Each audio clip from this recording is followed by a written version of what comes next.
উপস্থিত আছে। মই কেৱল মাকাইজৰ ভাইচ চেয়াৰমেন হিচাপে নহয়, প্ৰফেচাৰ বৰাল ডাঙৰীয়া উত্তৰ পূৰ্বাঞ্চলৰ বিভিন্ন জাতি জনগোষ্ঠীৰ গৱেষণাৰ সৈতে দীৰ্ঘদিন ধৰি জড়িত। আৰু উত্তৰ পূৰ্বাঞ্চলত আমি যেনেকৈ ক'ব পাৰোঁ আমাৰ আমুক ঠাইত ছাত্ৰ আছে, আমুক ঠাইত মোৰ ৰিচাৰ্চ স্কলাৰ আছে, professor Boral can also say that so many students in different places of Assam and northeastern region. So সেইটো এটা আমাৰ কাৰণে বৰ আনন্দৰ বিষয় যে দীৰ্ঘদিন ধৰি তেখেতে উত্তৰ পূৰ্বাঞ্চলত সেৱা আগবঢ়াইছে আৰু অসম বা আমাৰ প্ৰতি এটা বিশেষ ধৰণৰ তেখেতৰ স্নেহ আছে। তেখেতক আজি আমি আমাৰ মাজত পাই অতি আনন্দিত। আমাৰ দীৰ্ঘকালৰ বন্ধু প্ৰফেচাৰ পাটনায়ক ডাঙৰীয়া, তেখেত প্ৰকাশ চন্দ্ৰ পাটনায়ক দিল্লী বিশ্ববিদ্যালয়ৰ আধুনিক ভাৰতীয় ভাষা আৰু সাহিত্য অধ্যয়ন বিভাগৰ বিভাগীয় প্ৰধান আৰু এতিয়া দিল্লী ইউনিভাৰ্চিটিৰ ছিনিয়ৰ প্ৰফেচাৰ তেখেত। গতিকে তেখেত আজি আমাৰ মাজত উপস্থিত আছে। আমি যি বিভাগত কাম কৰোঁ সেই বিভাগৰ লগত বা আমাৰ সকলো ধৰণৰ কাম কাজৰ লগত পাটনায়ক ডাঙৰীয়া দীৰ্ঘকাল ধৰি জড়িত। গতিকে আজি জ্যোতি ভাৰতীত তেখেতক পাই অতি আমি আনন্দিত হৈছোঁ। Professor Kumar Suresh, actually, just to organize this seminar, I want to call some important person which is related to the national education policy and some other government policies related to the education system of India.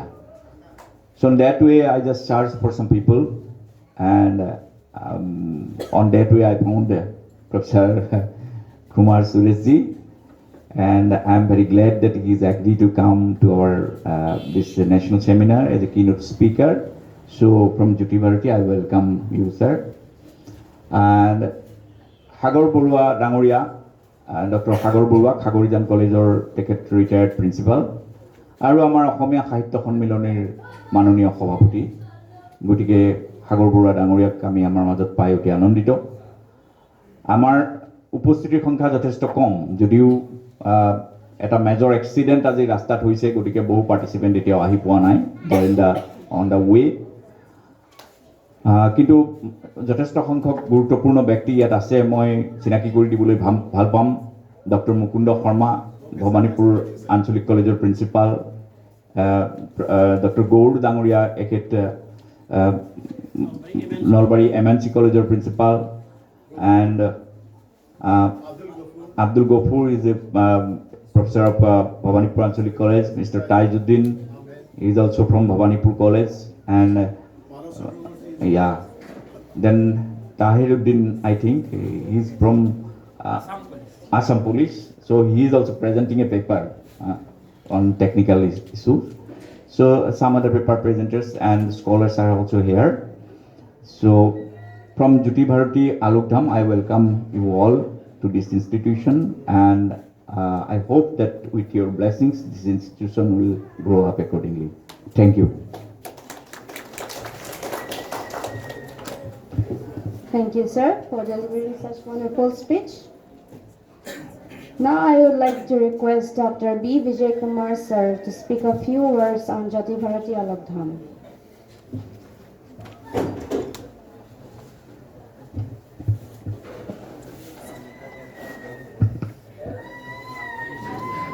Respected Chairman cum Managing Director of Uttaran Trust, Professor Dilip Vora sir.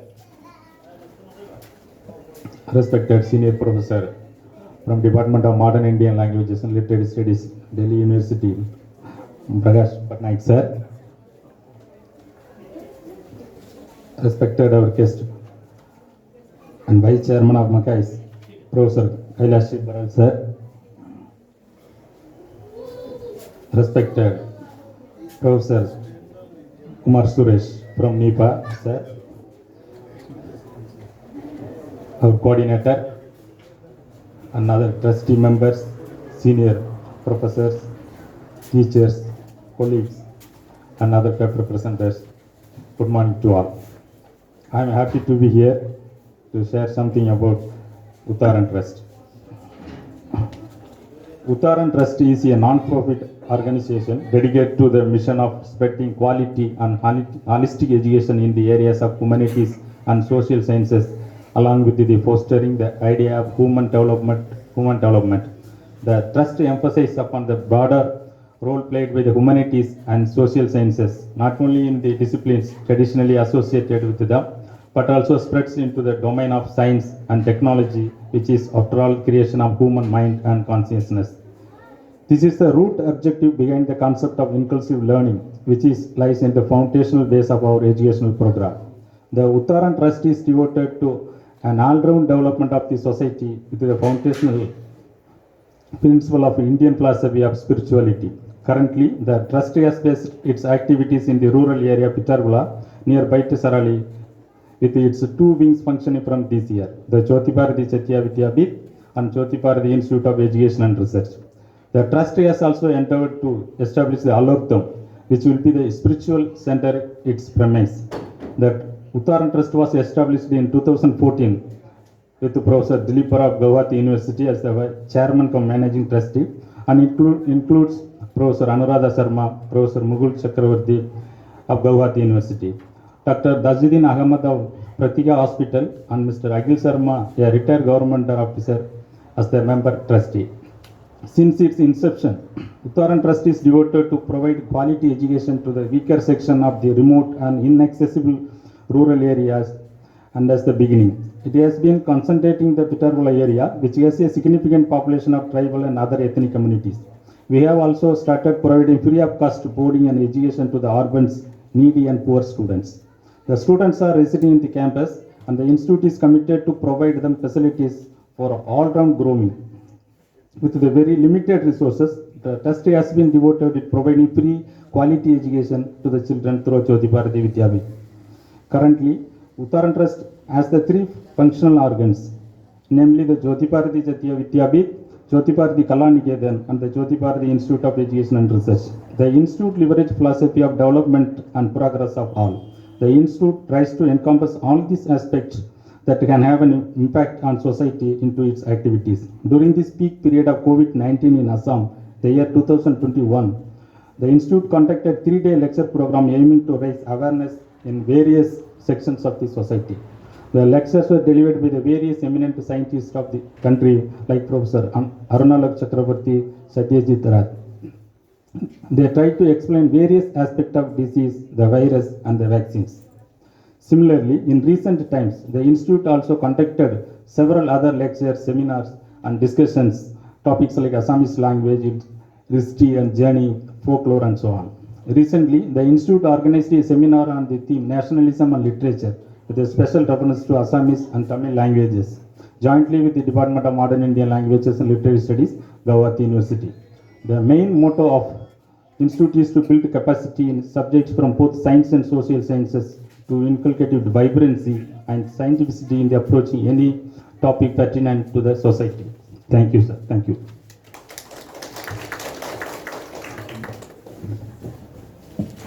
Thank you, sir, for introducing the institution. Now I would like to call upon Professor Prakash Chandra, sir, to give his inaugural speech.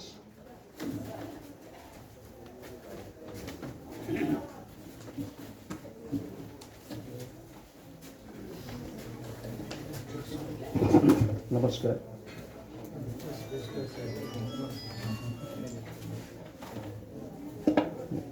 I consider it as an honor to speak few words before the esteemed chairperson, Professor Baral, our guest and keynote speaker, Professor Kumar Suresh, Professor Bora, my friend, and all the colleagues of the Department of Modern Indian Languages and Literary Studies, Guwahati University, the learned scholars who are sitting here, and I find most of them are from the same profession, so we are colleagues in one way or another, the principals of different colleges, and the boarders of this institute, the students of this institute, and all the members of this organization. While considering a seminar of national importance, I think so. Like this, we sometimes try to retrospect and introspect our activities. Retrospects in the sense we know what has happened in the past 2 years, and there is no point in talking about that. But when we introspect, we find there is a need. It was just before that we got our long-awaited National Education Policy 2020, and we know the process of initiating that policy, which involved good work by the experts from different fields who worked nearly 2-3 years, left it in the public domain for several months to get the reactions from different sections of the society, the stakeholders, educational institutions, learning scholars, and finally a draft that came that is of 66 pages. And we are there now. And immediately after that, we are confronted with a calamity, not only national, called as pandemic, because that is spread worldwide. We have learned many things during this period. We have not only survived, I do not know, but feel that almost 50% of us present here perhaps suffered that, and I am one among them. Struggled like anything for nearly 2 months. But what has happened during this period, irrespective of all these unwanted happenings, irrespective of struggling to survive and to get something new, we got enough time to think. And because prior to that came National Education Policy 2020. We could have perhaps started implementing immediately, and that did not happen because of the pandemic situation. We have a tendency of calling anything that comes to us as new, and therefore many people say NEP means new educational policy. But this is National Education Policy that we got after 34 years of work. So it is at this background when the organization like this, headed by Professor Bora, thought of organizing a seminar, keeping in the mind Rashtra Nirman, and the seminar is titled as Rashtra Nirman NEP 20 and the post-COVID situation. And the moment we say post-COVID, that means we have left behind 2 years, the COVID situation. We are recharged now to move forward, and therefore we consider there are opportunities, there are prospects, but we are going to face challenges. This is the way I try to justify the title of the topic, title of the seminar. And if I consider further, I put it in 3 sections. One, of course, we are talking about NEP 2020, and most of the papers incorporated in the abstract volumes justify that part of the seminar title. Second is the post-COVID situation, that means the present situation. And third, just to revisit what are the provisions made in National Education Policy 2020, and I am confident that Professor Kumar is going to touch all the things. But being a student of language and literature, my point of discussion in few minutes. As I have told to speak 10 to 15 minutes, I will try to restrict my observation on that. On the arrangement of the language, or the priority to Indian language, art, literature, and culture. But what we have learned till now during last 2 years, we have tried to experiment in many things, starting from the kitchen to the academic institution or the teaching program. Cooking to teaching. Cooking in the sense, some of us will agree that we started inventing new dishes. What am I going to do at home during lockdown period? So when I thought of going to the kitchen, certainly not to give rest to my wife, but to try something and try some things out of nothing. Whatever you are available, you use them and try to get something new. The same also, since we all are teachers, we tried in our teaching program. Whatever resources we are having, we try to use that and reach the students living at different corners of the country as far as possible. So there is a complete change in the worldview. We learned many things. Our creativity is increased. How many types of masks now available in the market? The art, even if everything is suffered, the art, craft have given a new dimension to our thinking process. Everything is reflected. And what we got in the end, I'm talking about the positive side of that. Because now when we do introspection, we should not think how we suffered. The positive side is we have got into an extended community life. How we try to help each other at the hour of crisis. We all of us played active role in that. And we also tried to invent the new methodology. When I was turning the pages of this abstract volume, there is a paper on that. How to use resources and find a new pedagogy to start teaching in this situation. We were targeted and we targeted to reach home with our educational or education related ideas.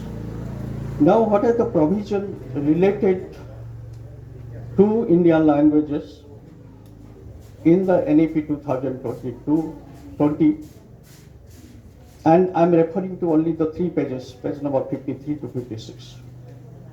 There are many opportunities it talks about, and don't have any kind of apprehension whether they are not going to happen or going to happen, because these are the challenges before us. Mother tongue, along with mother tongue, the local language gets importance. That means both. Earlier we knew only local language. In Assam, it is Assamese or maybe some part, this is Bodo language. But mother tongues are of many communities, and they come from many communities, many ethnic communities. And yesterday Dr. Jujat was saying 50 or so, it may be more, it may be little less, but we know. And there is emphasis on art, culture and philosophy. How to use mother tongue as the medium of instruction or medium of teaching. How to develop tourism, how the language students and teachers will be useful to play a significant role in the development of tourism. We have also provision of language exchange program. That means teachers of one state will visit another state to teach that language and the vice versa. As a result, I am sure many language teachers are going to be appointed. We have specific provision to learn foreign languages and classical languages.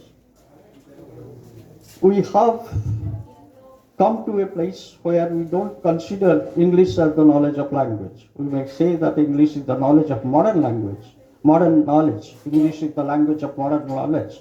But now all the languages will be the languages of knowledge.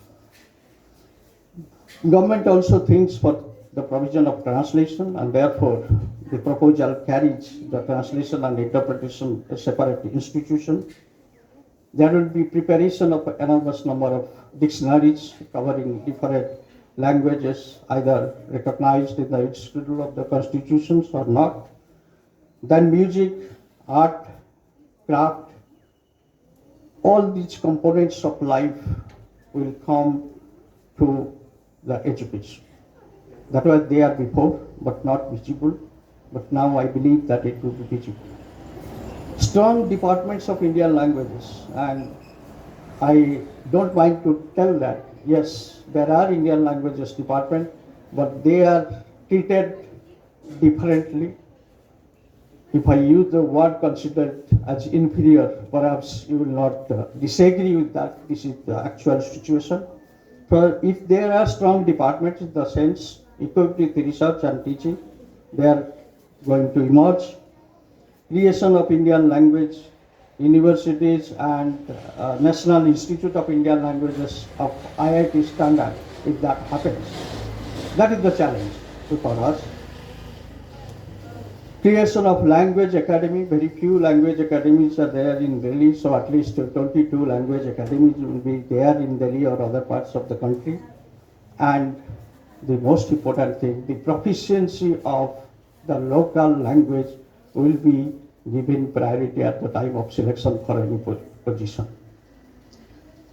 And if we believe that government is committed to spend, or that is the proposal, and the government is, if accepts, 26% of the GDP in that.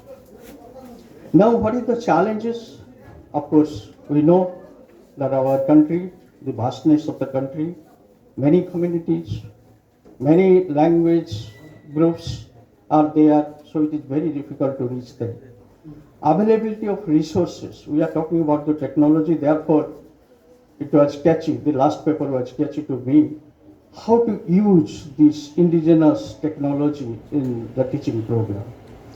So I will tell you how difficult, how challenging it is. We are talking about using ICT, and that all colleges, they report to NAC for accreditation that these are the facilities. They have language lab, they are using interactive board, many things. But actual picture is slightly different, and neither the college administration is responsible nor we are responsible. This is the real situation. We are talking to reach our education programs, our teaching programs through internet, and students will have access using their mobile phone. But only a couple of years back, when I had gone to Manipur, a village from Senapati district, after 4 hours journey I reached, I did not get a point where I would get the network to make a call. And finally, one boy came who took me 2 kilometers, and we reached at the bedroom of one family, and in a corner there was a polythene bag was hanging. You have to put your phone, keeping the speaker on, and speak, looking upward. Then only you will get the network. If this is the situation, and we say that through ICT we'll reach home, education at home, that is a big challenge. But it doesn't mean that we will not try for that. This is just the situation, and we cannot help, we cannot blame the government to do. And even if there is network, there is no power also. This is the real situation. But definitely, if we all will come forward, contribute through our ideas, through this type of seminar presentation, and if it reaches the curriculum planner, they will start thinking new areas of investigation. They will start thinking the new approaches, new models, new methodology. I hope in this 2 days deliberation with you all, the learned scholars, we are going to discuss more on the challenges.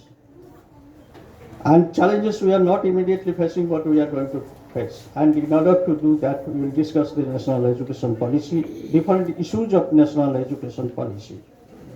And with these words, I declare the national seminar open, and I thank the organizers, particularly Professor Bora, Professor Baral, who have, and all these committee members who have considered my presence here, and I tried to place my idea in few words only. Thank you. Thank you. Thank you, Prakash sir, for your valuable information on Rashtra Nirman. Now I would like to request Professor K.C. Baral sir to deliver his speech.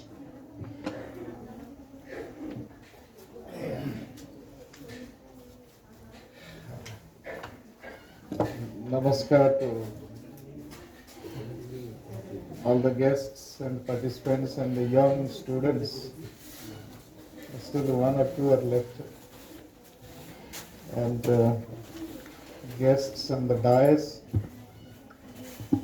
Professor Prakash Patnaik of Delhi University and Professor Kumar Suresh, isn't it? Yeah. Okay. From National Institute of Educational Planning and Administration, Professor Bora, the President of Assam Sahitya Sabha. I'm not using Sahitya, but Sahitya, that will do. And Professor Dilip Bora, who is actually the founder of this institute. For last few years, I had a running quarrel with him.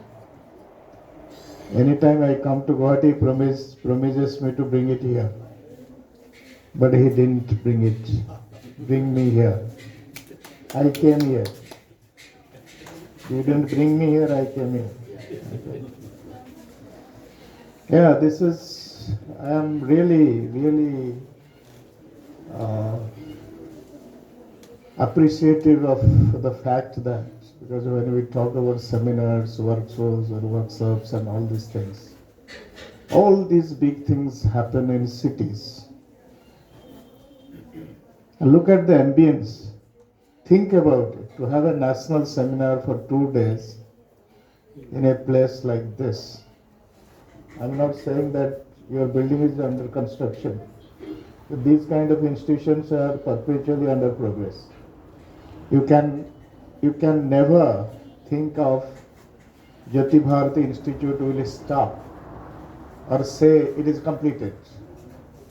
This is a kind of social mission which never stops. And I'm really thrilled to be here. And I was asking why this soil looks black. We are actually sitting very touchingly close to the Mother Earth. In other places you go 3-story, take the lift around the 11th floor. They're far away from the ground. Now that ground concept, dharti, is a Rashtra Nirmana. You don't build a nation. The nation builds itself on certain foundations. The rest of the things are rhetoric. This is for national objective. These are all rhetoric. Therefore, if the foundation is strong, the future is strong. That is Rashtra Nirmana to me. The Rashtra has already been built. We already have a nation in some form or the other. And what is the new in that we revisit this idea of Rashtra Nirmana? And here in this particular context of this seminar, he has very intelligently put 3 things. Rashtra Nirmana, and we are doing it sitting in a building, it is under construction also. Nirmana is going on under the process of Nirmana. National education policy. And the last part, if you look at post-COVID scenario, I won't go to the COVID thing. That is very sickening. We have been for last 2 years talking about this COVID. But Rashtra Nirmana may at sometimes get sabotaged by this pandemic. Social pandemic is there. It's not sickness is only your pathological pandemic. There could be social pandemic. There could be other kind of political pandemic. Infectious. So many things are happening in the country. It starts in one corner of Karnataka, it travels somewhere. It starts in Haryana, it goes somewhere else. Like you take a best example is this farmers' protest. People from different parts of the country went and sat there on Delhi border. So that is what I'm saying. We continue to face different kind of challenges. Professor Patnaik has said it very nicely. And I liked it, the combination. Now we are looking at a kind of Rashtra Nirmana after the COVID. My understanding of this is that we should move in harmony as a communities. We should build political consciousness.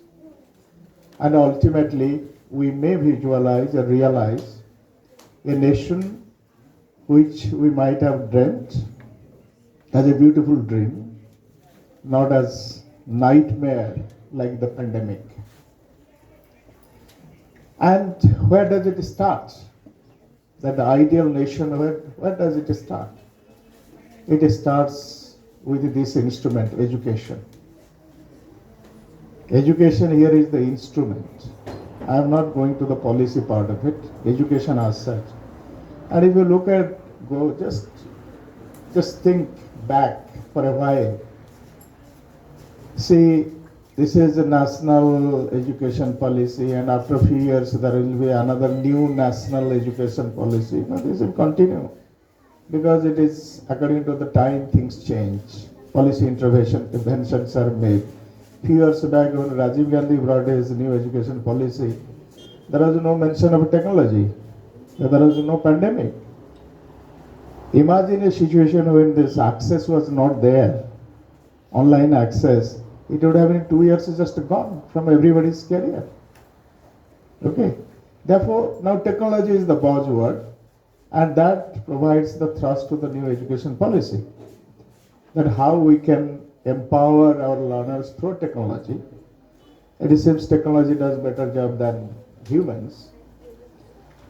And that is where I am talking to you from Gurukul system, from the ancient Gurukul system. You move on in the colonial education pattern. Then after that you come at the moment of freedom. We had a policy that Gandhi gave us, the policy of New Talim.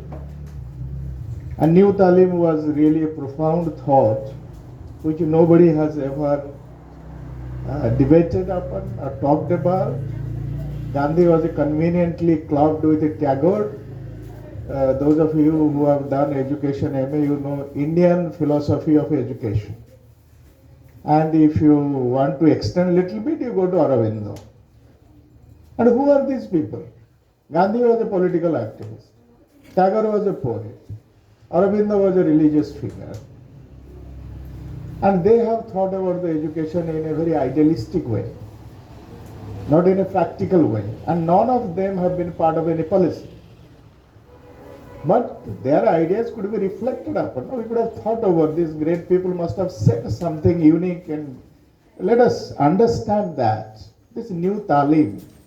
Why did Gandhi, there was Talim earlier. Why did Gandhi use that Nai Talim, new? And if you, Talim is not only education, Talim is also training. Therefore, he is talking about a dynamic process. That learning, training, all these things should continue towards a new thing, new goal. Therefore, education is a constant process, and that was the lesson we learned from the Gurukulas. Because what is the concept of the Gurukulas? To build the total man. So, to make a total person of the human being. And as you know, Gurukul was not the place only to teach Shastras. They also do practical things. They cultivate land, they tend cows, because these are things you need in your real life.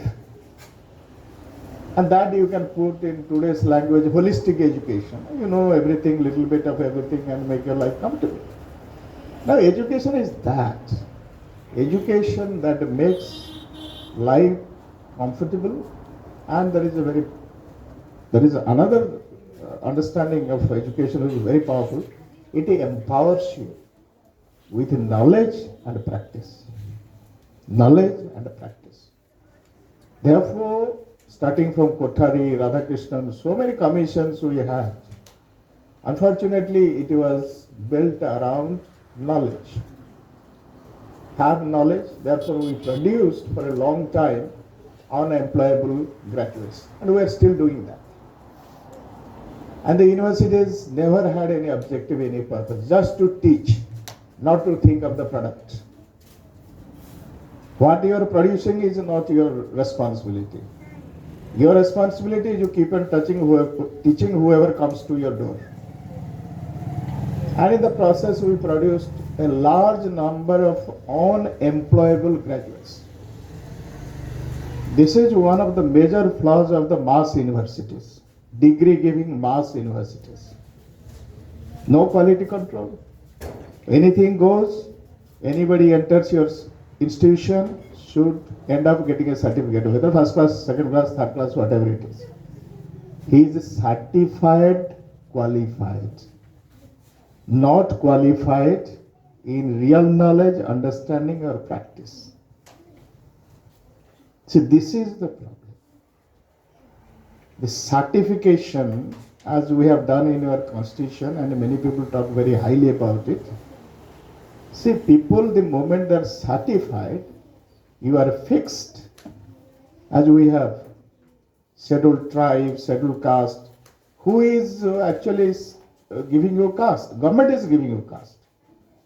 You may not be thinking that is my caste. Government is making you a tribe because you are certified, documented. Like that, many tribes in Northeast are documented by the government certification, not because the way they think of themselves. See, this is a problem, and I will say a few words about this new education policy because one of the persons I knew, he was involved in it, Sridhar, Professor Sridhar, from Bangalore. No, he's from Bangalore. He was, because the humanities part, he consulted my friend, he in the process spoke to me. Of course, this document was in the internet for a long time, for responses and all these things. Now anyway, they have come out seemingly with a good document, and as Professor Patnaik has said, it is a challenge how to implement it. It is really a challenge. You know, this has become fancy these days. We can open new universities without faculty, without building, and without anything. The name is important. इसको दुकान बोलते हैं, shop. Soap and shop. This is part of a soap opera of the government policy. We have 10 universities. How many functional? Only 3. What the 7 are doing? They are shopkeeping. One board, one room behind that, vice chancellor sits there, and some few teachers, departments are there. Okay. And if implementation of new education policy follow that, because they are bringing a lot of radical changes. Now you will have 3 types of universities. Research university, teaching and research universities, and just certifying universities. Okay. And there will be merger of so many institutions doing similar things in different places and different names. This is a huge task. There are a lot of things which could be done administratively, but a lot of things have to be done. Now recently, I think 2 days back, UGC has said that to be a professor, you don't need a PhD. Therefore, you can invite a musician, a dancer to be a professor in your institute to teach. Therefore, the practical side has taken, a lot of focus. Or you can, a retired IS officer, he can come and teach in the Department of Law or jurisprudence or something. A judge can come and teach. Now they have opened up this, and I'm happy that they have opened up this because the country has a lot of resources and talented people who are willing to offer their services to education institutions. They could not do because of our recruitment rules. See, this is one thing, very good thing has happened. But finally, what its major objectives? There are 4 major objectives. They are called 4 pillars: access, equity, quality, accountability. These are very fine. Maybe these words were always there earlier. That is why for accessibility we have this policy of what is it called? Right to education. Once we make it a kind of a right, so nobody could be denied to admit into any institution, including minority institutions also. See, because it's my right, wherever I want, I can get education. And the midday meal, that kids should not drop out from school, they should come.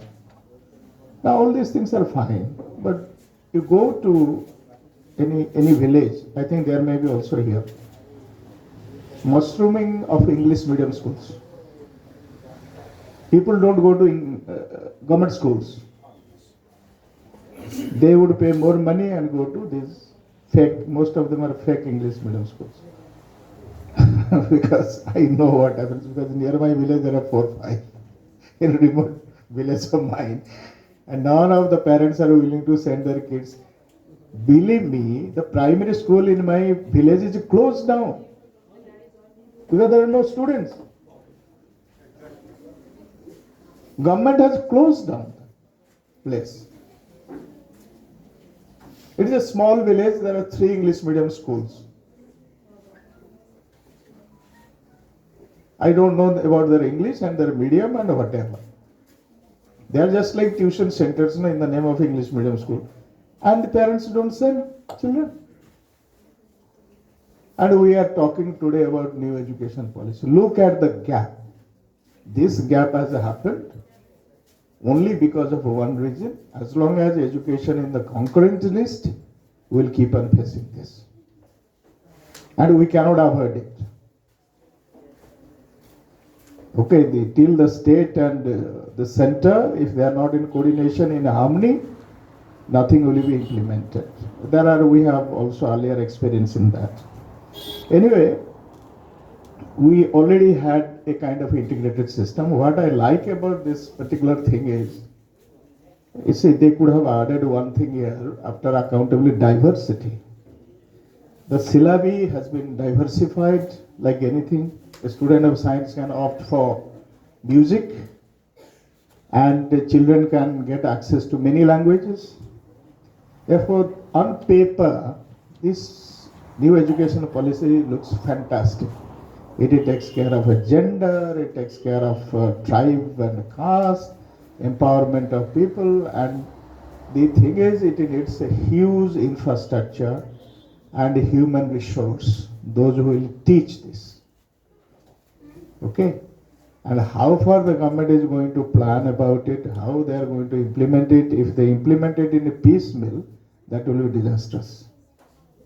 Now in the Guwahati University is going on, they are going to introduce UG program, I think. Now, what kind of UG you will have in a traditional university? You think of that. It is part of new education policy. What is it? It's very simple. State government receives a lot of money, implement this. Once they receive the money, उनका दिमाग खुलता है, आई खुलता नहीं. Are you strengthen your existing undergraduate colleges? Mark some colleges as of state importance or national importance. Provide them. Why it should be on the? Look at a student in a university system going after +2. What a disaster it is. No identity, nothing. He will be suppressed under so many seniors and all these things. College life is a wonderful life. You feel important, you own the college. I'm part of J.B. Barua College or this college or that college. In the university for an undergraduate student, there is absolute. How do they manage science stream in university? That means you are going to create ultimately a college inside the university. See, these are some issues. I have some of these issues with this. Anyway, we have liberated the syllabus. We have liberated the academic space. Look at American universities, how they have done it. Putting down everything on paper, it sounds well. But you must be very careful about the Indian condition, as Professor Patnaik has said. And it happened a few years back also. Students getting first class got these computers, no? And the villages they came, there was no electricity. See, investment and its utility, productivity, they don't match. And it is still whatever the government has done this period, I don't know. There have been many seminars and all that. But to me, there are a lot of areas which are grey and they do not look to me very convincing. These are my personal opinions because I have worked under the government for many years. Now after I'm retired, I'm free to give my personal opinion about this. Anyway, thank you very much. And thank you, Professor Bora, for getting me here. And I love the place. That's it. Thank you.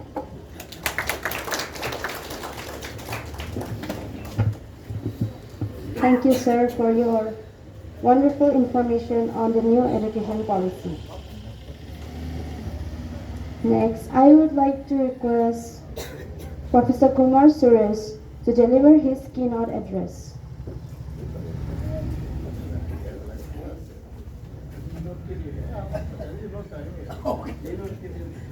When you are going back, think of before that have your lunch. Sabko namaskar. I consider this as a privilege and honor for me to be here. I never imagined that I would be here, a place like here. Generally what happens, the institution where we are located in, we have close interaction with colleges, universities, and generally in metropolitan cities or say centers. But if we get opportunity to visit a place like this, which will definitely inform, or if it is taken as an important, say, way to connect with, really, this is a rare opportunity for me. So therefore, thankful to say this Jyoti Bharati Institute of Education and Research, and also Maulana Azad Abul Kalam Azad Institute of Asian Studies for organizing this event and providing me opportunity to come here and interact with you. Secondly, drivers behind this program, number of people are already involved, I can understand. So all organizers for providing me opportunity, particularly Professor Bora, because as he in introductory remarks, or welcome remarks, he already mentioned that he did not know me, and similar is the case. Despite this, he thought of inviting a person from an institute which is working in the area of education. This institution is of course under the Ministry of Human Resource Development, or now it is Ministry of Education. So in one way or the other, we have been closely interacting with policy making process. And even during this education policy, as Professor Baral was mentioning, that is one way to reflect on some of the issues. So already our co-panelists, here, and the guest for this say program, Professor Baral, Professor Patnaik, and of course all the panelists, I could see that many principals of colleges are also there. So we get opportunity to interact with principals of colleges very frequently in our own program, and faculty members from different say places, different colleges. The three important concepts are weaved together in this whole idea of organizing this program. One is Rashtra Nirman, nation building. Second is National Education Policy 2020, and COVID-19. I consider a kind of continuity between these three. I do not would say that the complete disconnect. And especially, already it has been pointed out that national education policy, number of challenges would be there in terms of implementation. I fully agree with this. But at least this document has given us hope. It has given us aspiration. Therefore, I consider this document as a treasure of idea. This should be our collective responsibility. How do we move ahead with this idea and make it a kind of working reality? Even if we are partly succeeding in this exercise, definitely we are contributing to the whole, say project, I would say, of nation building. At the moment, I would consider the way concept is used as a project. Even in that, we will definitely succeed. And very nicely in your concept note, Dr. Bora, there is one a small paragraph wherein you have located the connection between say national education policy context of national education policy and say this COVID-19. That a small 5-6 lines write up captures the centrality of the theme. So I really appreciated that idea. What we propose to do, since we have started with the note that yes, all of us are part of the system wherein education is working. Number of challenges are there. We have experienced that, we have been experiencing the same. But amidst this, what could be the possibilities of that? What are the aspects that we should definitely, all the, the tall, goals or aspirations setting the National Education Policy 2020, it may not be possible for us to implement or make it, say, working reality in just 2 years or 3 years or 5 years. At least there is a document for our reference, and that can give us a kind of guideline how to move this. It is not that, and therefore, when I'm deliberating on this, I may seem to be little romantic, but I dare to do so. Because unless you have certain dreams and ideas, how can you, think about anything to happen? If we start with the, pessimistic note that it is not possible and it is not possible in our context, perhaps that is the announcement of death of dreams. And if there is a death of dreams, there is hardly any possibility to move ahead with those ideas. So I start with this assumption. So far, this National Education Policy 2020 is concerned, there are some really, I would not say that new thing. Of course, I'm a student of social science, working in the area of education.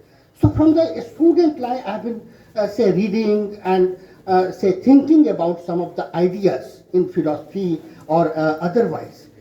Most of the ideas are getting articulated in National Education Policy 2020. And this is, therefore, I say that the way I was thinking, or we were debating, we were thinking, how somehow in one way or the other, it is getting translated in a document. So at least this document is there, and it is not that nothing will happen. It is not, because we are also closely associated with this implementation strategy. And therefore, I can say with some say sense of confidence that we are, if it is allocation of 6% of GDP, all of us know that even today we have not been able to reach to the level of even 4%. It was, now it is less than, say, 3%. This is a stark reality, I say. And Professor Barar was pointing out that for this we need, if we have to implement the policy, massive change for restructuring, massive infrastructural facility will require. And therefore, and infrastructure, I'm not just talking about buildings, I'm talking about teachers, well qualified teachers. It will require resources. So no doubt about this. Amidst this challenging situation that is there, but there are very positive say points. And I'll start with the positives, and of course I'll be deliberating on some of the challenges.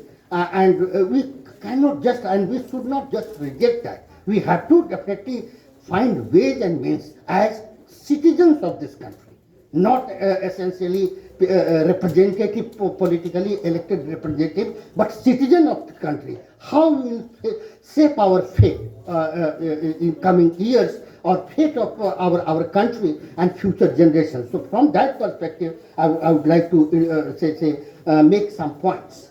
As I say that it sets a number of goals, and that is very appreciable. First, it is talking about holistic knowledge system.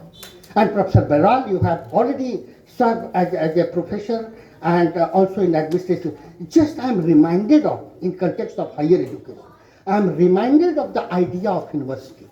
What we have been struggling with during the last few years, that more and more, or rather exclusive, emphasis on skill and employability. I do not agree to this. Because institutions of higher education, especially universities, are not meant to just produce mechanics. The basic idea of university is to generate knowledge. What we are thinking about university system, perhaps over the years, and that is the reason at one point of time, the German ideal notion of university was entirely different, wherein it was self-sustaining, autonomous, a space wherein teachers and students had unity and complete autonomy to decide how to teach, how to ensure outcome, not measurable in quantitative parameters. So that idea. First, if you just see the higher education section of the National Education Policy, I'm sure that all of you have got chance to go through the National Education Policy document. And in the higher education section, this is the first opening line. Of course, this is really, there you may find some kind of contradiction in terms of the happenings which are around us and the ideas which are being argued or or reflected in the National Education Policy. It is talking about that yes, a skill and employability is important, but we do not have to, not in exact words I'm talking about, but we do not have to compromise the idea of university merely as center for producing skills and employability. It is also a center, rather more important, center of generating knowledge. What has happened over the years, we have been guided by this kind of skill and employability, and we have compromised with the pure research. Just last few, 2 weeks back, of course, Indian Institute of Science is premier institution of research, and even on global ranking in India, that is number 1. But the kind of situation, of course, that is really institution of eminence, no doubt about this. But they also say the kind of research, the emphasis, the kind of support that is to be provided, of course they are getting, and they have been, some voluntary, contribution and that is a part.